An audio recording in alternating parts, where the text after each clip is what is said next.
Have you ever wondered why some people, merely by stepping into a room without uttering a single word, suddenly alter the atmosphere, halt conversations midway, and draw everyone's gaze toward them?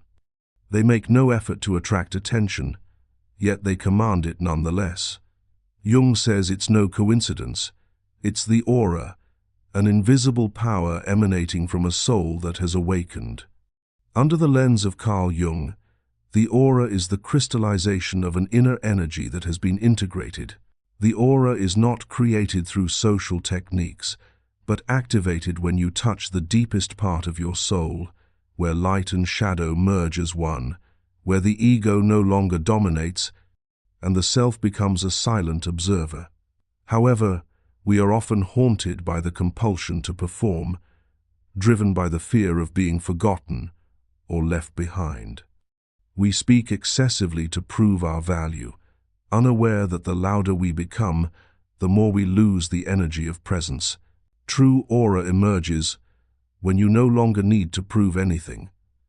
That power is not the result of controlling the world, but the consequence of having mastered your inner world. In today's video, you will realize that aura is not the art of manipulating others, but the silent language of a soul that has tamed itself. So, take a deep breath. Stay until the end, for from this moment, we will not speak of power or domination, but of presence, the force that makes others sense you even before you appear. A journey where power is no longer something you grasp, but the energy that naturally radiates from one who has reconciled with themselves. Number 1. The mechanism of aura. Have you ever stepped into a room and felt palpably that something is unfolding, not through words, but through the atmosphere? Someone has just entered. No one says it aloud, yet the space shifts, the air thickens, and everyone's eyes turn in the same direction. They don't shout, laugh, or show off. They simply are. And you don't understand why, but in that instant, everything subtly tilts toward them. That is the aura, an invisible yet tangible energy field, which Carl Jung regarded as a subtle reflection of the inner world. In Jungian psychology, the aura is no magic, nor some mystical spiritual energy detached from science. It is the natural outcome of an inner process. When a person harmonizes the conscious ego with the rejected aspects of the unconscious, when the psyche reaches this balance, the inner energy no longer scatters. It converges, becomes concentrated, forming a field that others can sense, even if they cannot explain it. Imagine this. You encounter two people. One talks incessantly, trying to impress with displays of intelligence, success, even kindness. The other remains silent, merely listening, but their gaze is so profound it seems to see right through you. When they speak, every word carries weight, silencing the room. You cannot tear yourself away from that presence. What sets these two apart? Not their words, but the degree of inner integration. The first operates from the ego, seeking recognition. The second operates from the self, the center of the entire soul, where ego, unconscious, and shadow have been reconciled. Jung once said, "The meeting of two personalities is like the contact of two chemical substances. If there is any reaction, both are transformed." When you encounter someone with a strong aura, you don't merely see them, you react to them. Your body tenses, your mind sharpens, your heart stirs. This is because they have touched a layer of energy that the collective unconscious within you recognizes. Their presence awakens something dormant in you, perhaps fear, perhaps longing, perhaps reverence. The aura does not reside in them. It is the activation within you, stirred by their energy. If you observe closely, aura manifests most vividly in those with inner depth, not the perfect ones, but those who have traversed the darkest regions of themselves and no longer fear them.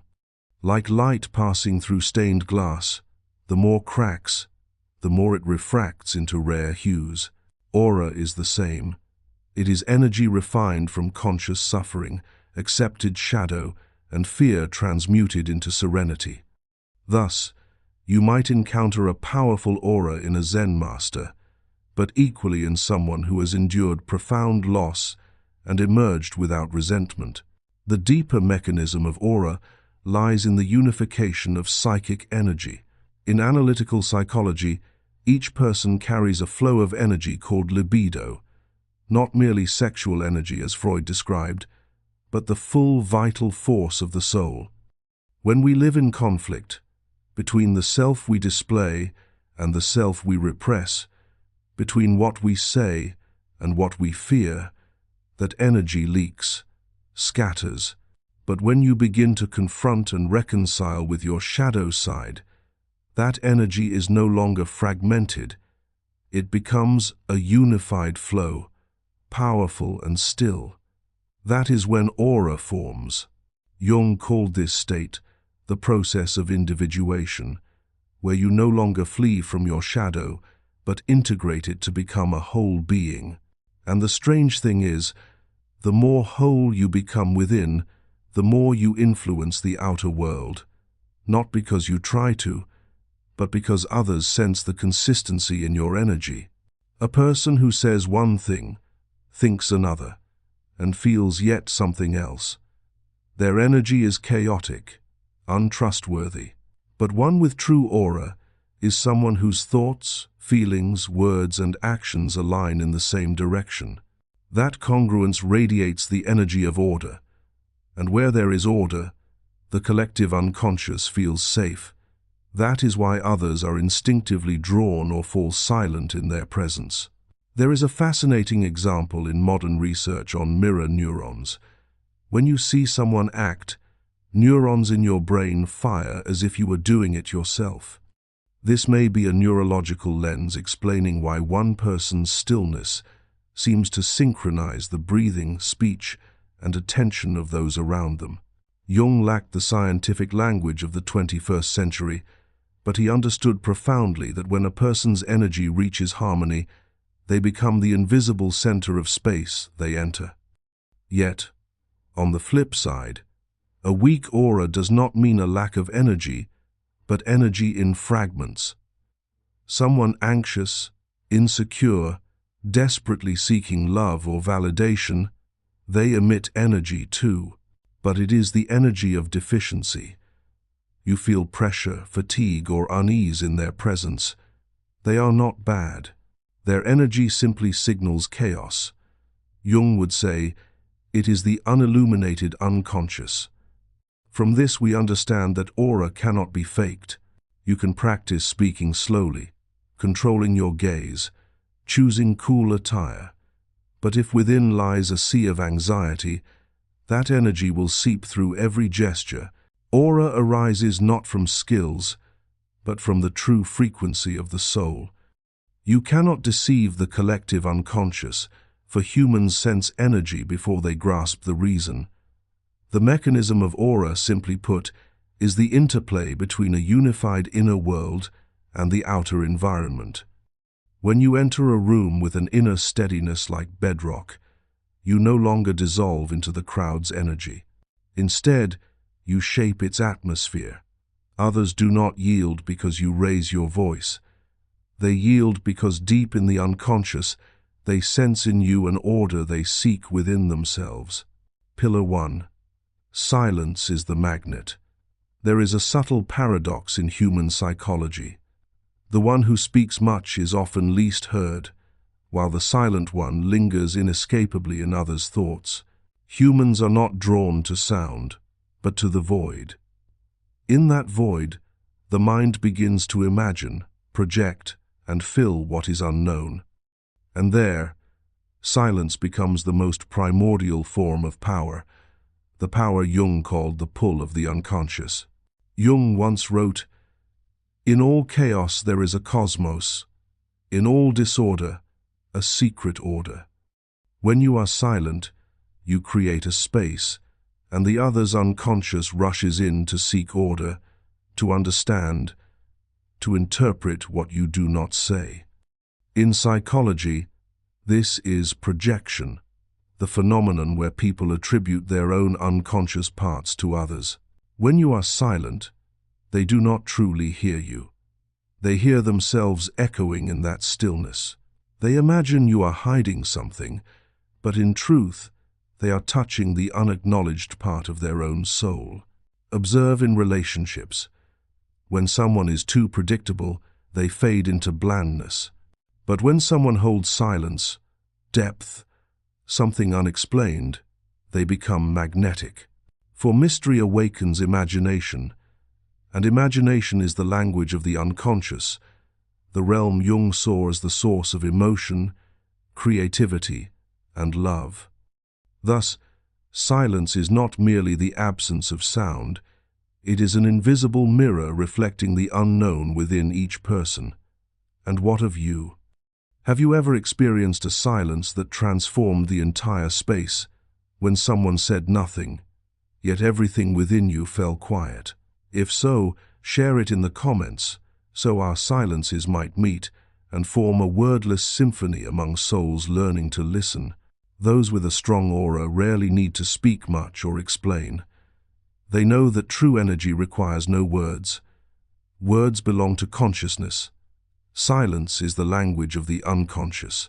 And humans, unbeknownst to themselves, are guided more by the unconscious than by reason. When you speak less, when you hold the space between words, you make others feel rather than hear. They begin to respond to your energy, not just the meaning of your speech. In social psychology, there is a concept called the power of delayed response. When you remain silent in an argument, the other person loses control. When you do not reply immediately, they assume you are calculating. When you do not react, they believe you are in command. But in truth, you are simply preserving your energy from dissipation into nonsense, and that draws them into your orbit. In a world where everyone rushes to perform, the one who pauses becomes the center. Jung believed silence is not merely a social skill, but a state of evolved consciousness. One connected to the self, the soul's center, no longer needs to prove anything to the world. They understand that the strongest voice is the one unspoken, the frequency of presence. Recall a time you met someone who instinctively silenced you, not through threat, but through profound being. A steady voice, a deliberate gaze, a body unmoving amid chaos. They quieted you, as if their stillness tuned your heartbeat. That is silence with weight. At a deeper level, silence is the manifestation of concentrated energy. When the mind is turbulent, energy scatters through words, actions, and expressions. But when you observe rather than react, you are reclaiming energy to the center. Jung called this withdrawing what you have projected outward, reclaiming it to return to your essence. The silent one is not timid, but one who has learned to heed the inner voice before speaking to the world. Notice this. In a meeting, the non-stop speaker is seen as uncontrolled, the silent observer as dangerous, profound. In reality, they are merely reading the room's energy, who fears, who strives to prove, and who seeks approval. And when they speak, everyone listens. Not because they speak well, but because their energy has accumulated through silence, making each word a touch upon the mind. In analytical therapy, Jung realized that true healing occurs in silence, not when the analyst speaks, but when the patient sits still, ceasing to flee. In that stillness, the unconscious begins to surface. Thus, silence is not a lack of communication, but the deepest form between soul and soul. Yet not all silence carries energy. There is the silence of fear, of avoidance, and the silence of power, the silence of one who has transcended the need to be understood. The former confuses others, The latter commands respect. One with a strong aura does not silence to hide, but to be fully present. When they do not speak, they still speak through gaze, breath, and inner congruence. Look within yourself. Can you sit still for 5 minutes without scrolling your phone, without speaking, without filling the void? If not, it is no fault, merely a sign that energy leaks through fear of stillness. But if you learn to be still, truly still, you will discover the miracle. Silence gains mass. When you do not speak, the room still hears you. When you do not act, energy still moves around you. And that is the deepest essence of aura. It lies not in the sounds you make, but in the space you compel others to feel. One with a strong aura does make others hear them. They make others listen to themselves. Silence is the mirror, the magnet, the atmosphere where all noise dissolves, leaving only truth. Pillar 2. Power comes from the unpredictable. Silence is the starting point of attraction, but silence alone is not enough. One can be still, but if they are entirely predictable, they remain easily grasped, and everything graspable loses its allure. The true power of aura does not lie in feigning mystery, but in being an ever-shifting flow, unframeable, indefinable. In Jungian psychology, humans are haunted by what can be controlled. We feel safe when we understand, when we can predict, when we know the outcome in advance. Yet at the same time, it is precisely the incomprehensible that activates the deepest part of the mind, the part that is compelled, enthralled, and terrified all at once. The unpredictable stirs the unconscious to life, for it touches the unresolved realm. When you become unpredictable, you tap into others' deepest insecurity, the fear of losing control. And there, you become the center from which no gaze can turn away. Jung once said that it is precisely the part of you no one understands, the dark layers, the contradictions, the mysteries, that is the source of vitality and allure. One who only displays their bright side is safe, but they also become flat, foreseeable, boring. One who dares to let a part of themselves linger in shadow, unexplained, unproven, simply present, creates an instinctive pull. The other's unconscious recognizes that shadow, finds it familiar, and is drawn to it like metal to a magnetic field. Have you ever met someone you couldn't define? They are both intimate and distant, both gentle and dangerous. You can't fit them into any mold, and because of that, they linger in your mind longer than all others. That is the power of the unpredictable. In a world where everyone strives to be understandable, readable, and lovable, the one who defies definition becomes the symbol of power, not the power of domination, but the power of non-belonging. Psychologically, unpredictability induces a mild state of tension in others' brains, known as cognitive dissonance. The brain abhors ambiguity, so it relentlessly tries to decode you. But the more it tries, the more it fails. And in that very process, they become mentally occupied by you. For they are not merely thinking of you, they are pulled into their own labyrinth, where you become the mirror reflecting their unintegrated parts. Jung called this the projection of the anima animus, when others project their inner ideal image or fear onto you. If you are unpredictable enough, they cannot pin down who you are, so they ascribe to you all the images they lack. One woman sees you as a symbol of safety, another man as a threat, yet another as a mystery to conquer. You do not change. Only their energy reflects differently upon encountering you. And that is how true aura operates. It is not something you control, but how others respond to your unpredictability. Remember, what draws others in is not their understanding of you, but their inability to understand you while still wanting to stay. The more they try to guess, the deeper they fall into your energy's orbit. Like a black hole, you cannot see it, but its gravity makes the entire sky revolve around it. The aura of the unpredictable works thus, silently, invisibly, but potently. However, there is a delicate line between mystery and manipulation. The manipulator deliberately creates ambiguity to control. One with depth simply does not expose everything. They do not hide. They merely do not need to explain. They allow others to interpret for themselves, knowing that every effort to explain oneself only scatters energy. Their power comes from inner wholeness, where they need no one's understanding for validation. And that makes them the most compelling enigma in any space. Consider a true leader. When they speak, they never reveal the full plan. When they react, they do not let emotions erupt.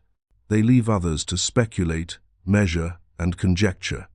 In that ambiguity, they command the room's rhythm. But look deeper. It is not a tactic. It is self-mastery. At a spiritual level, the unpredictable is the manifestation of the Jungian trickster archetype, the breaker of molds, disruptor of old orders to birth new awareness. The trickster is not deceitful, but the soul's part that refuses confinement. This archetype exists in everyone, but only those who dare live it possess the energy that commands attention, for they embody the freedom others crave but fear to touch. Yet do not confuse unpredictable with inconsistent. Jung emphasized that the self, the whole self, is both a stable center and an ever-circling mandala. One who is truly profound can change, adapt, but their root remains unmoved. You can shift rhythm, tone, and expression, but the core energy stays intact.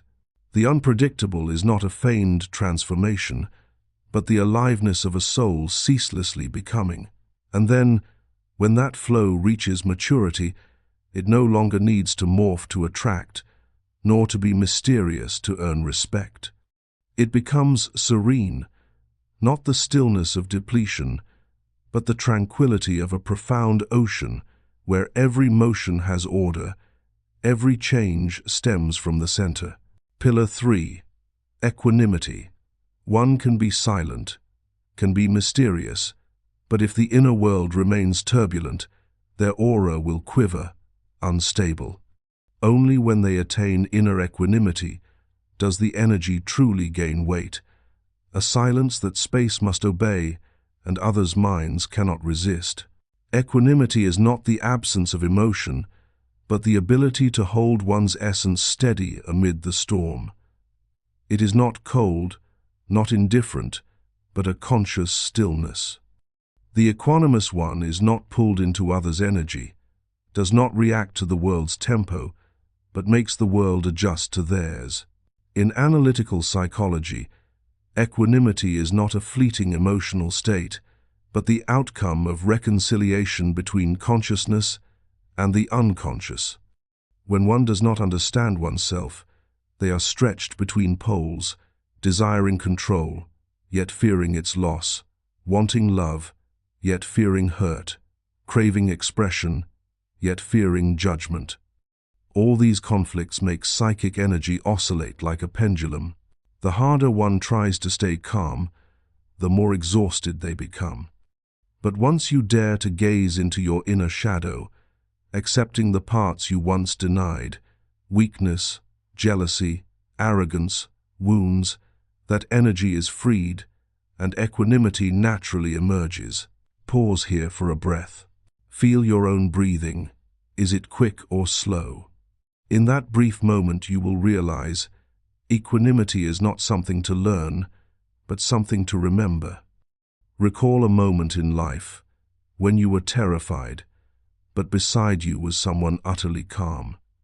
Just their presence made you feel safer, even before they spoke. That is the effect of stable energy. Equanimity spreads like temperature. You cannot see it, but it alters the surrounding environment. One with true equanimity does not merely control themselves, they shape the emotions of the entire space. And that, according to Jung, is the mark of one connected to the self, the center of inner balance. In the modern world, obsessed with speed, reaction, and display, equanimity becomes a luxury. We are taught to react swiftly, to express emotions authentically, to be honest with our feelings. But Jung warned, if you cannot distinguish true emotion from the unconscious's reaction, you live as a puppet of your inner shadow. Equanimity is not suppression, but awareness of emotion without being consumed by it. A clear modern example appears in the workplace. Two people face a crisis. One panics, makes endless calls, chases every fluctuation. The other is calm, deliberate, observes, analyzes.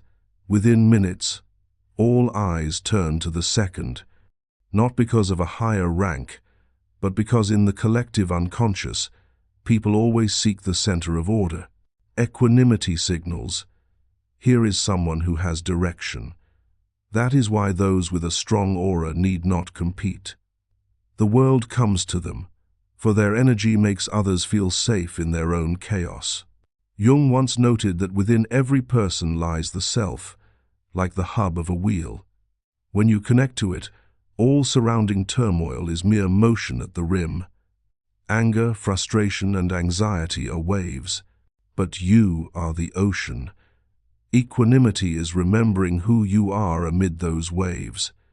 It is not apathy, but wakefulness in silence. One with a strong aura does not react, not because they do not feel, but because they feel so deeply that they need not display it, like a mountain needing no proof of its weight to the wind.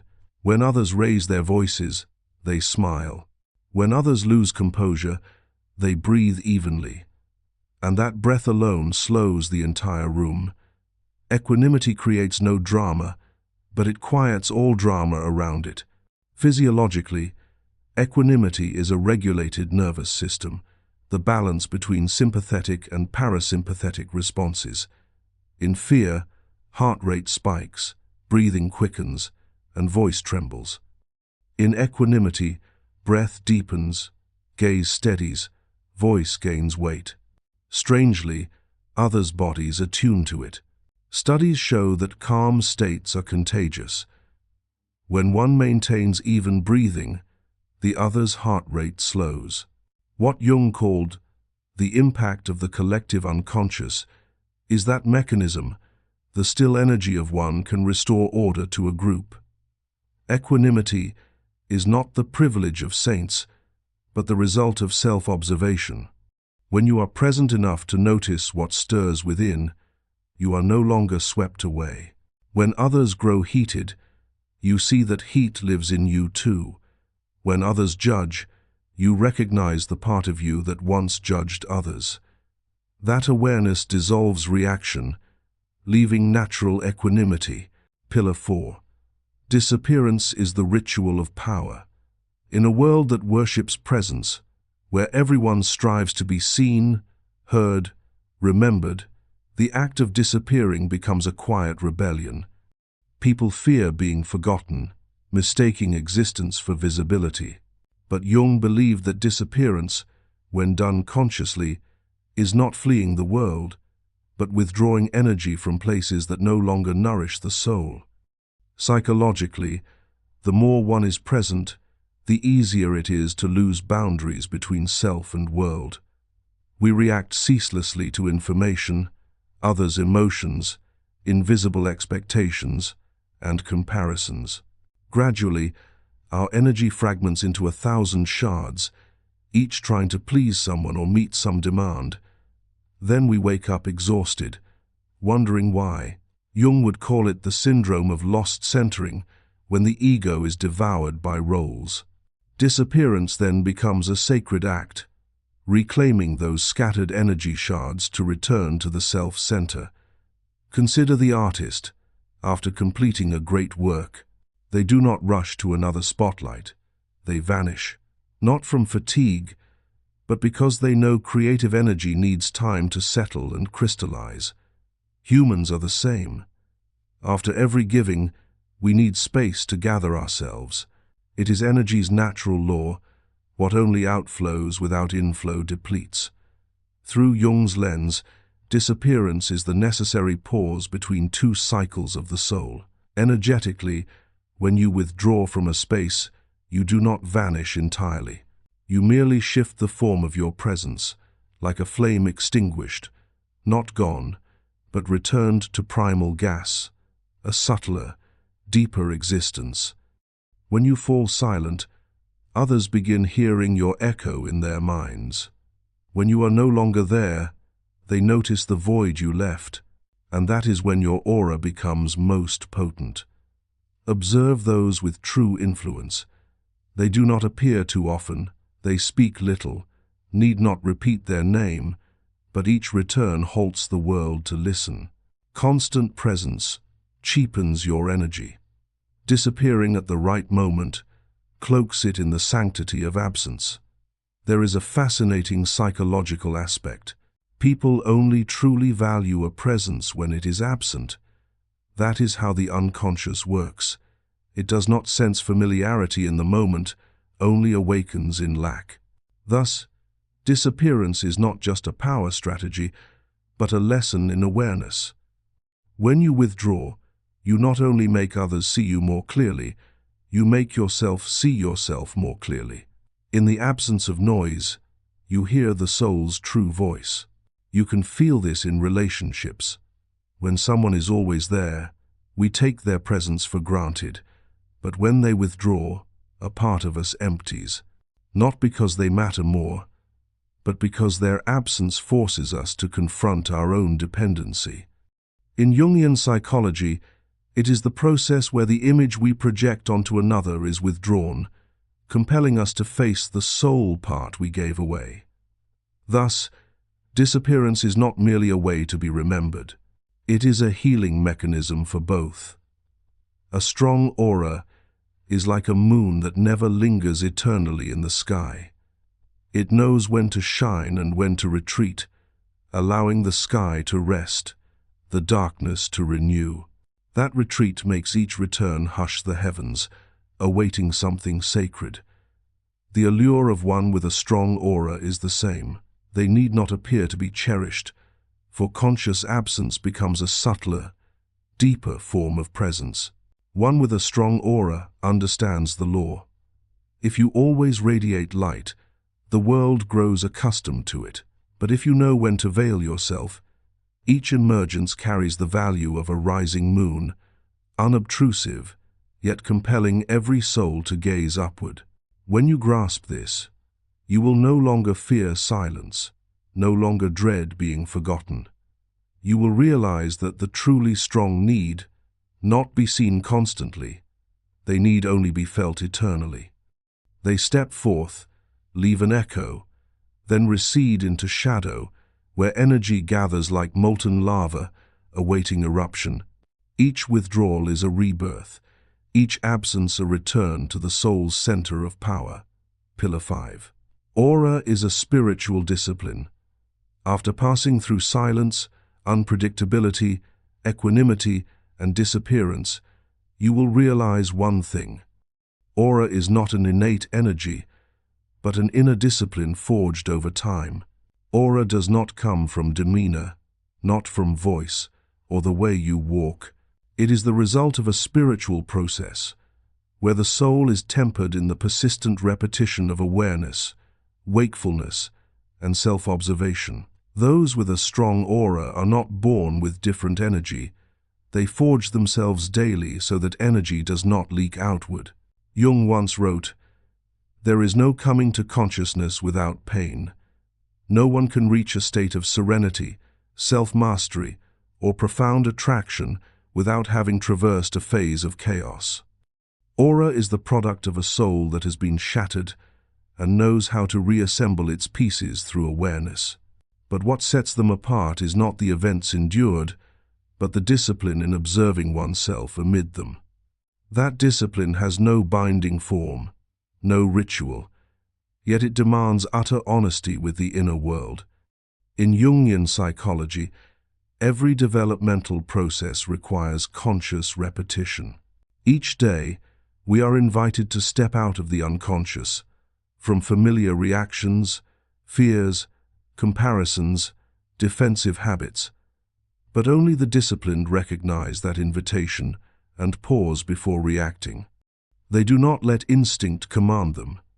Do not allow the world to dictate their heartbeat. Discipline in energy begins in the smallest moments, when you are about to reply to a message just to be noticed, but choose silence. When you want to justify yourself, but choose to listen. When you want to prove something, but choose to stand still.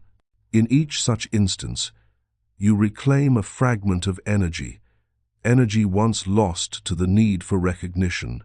Aura, in its deepest sense, is not something created, but the energy that remains after you cease expending it on the unconscious. One without spiritual discipline lives like a emotion, every glance, every praise or criticism. But one with spiritual discipline, even amid the storm, maintains an inner stillness. It is not that they do not feel, but that they choose how to feel. That discipline creates an invisible magnetic field, the force that makes others sense certainty, safety, and weight in you. Spiritual discipline also lies in how you protect the energy you receive and give. Do you let others touch your energy at will? Do you allow yourself to react to every trivial thing? Each time you let emotions be manipulated by another, you lose a portion of invisible power. Jung held that most human suffering arises from identifying oneself with emotions. Discipline is the ability to stand apart from emotion, to watch it pass without losing your essence. When you achieve this, your energy becomes refined, like water filtered through layers of earth, clear and potent. Spiritual discipline also encompasses rituals of energy, self-care, not as a trend, but as a way to keep the mind pure. Meditation, journaling, stillness before sleep, or simply sitting quietly for a few minutes to see what you feel, all are small acts with the power to shape your aura. For as Jung said, one does not become enlightened by imagining figures of light, but by making the darkness conscious.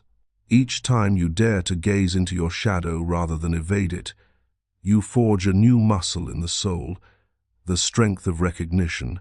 But what distinguishes spiritual discipline from ordinary discipline is that it aims not at achievement, but at clarity. You do not forge an aura to be loved, do not conserve energy to dominate, but to become true to yourself.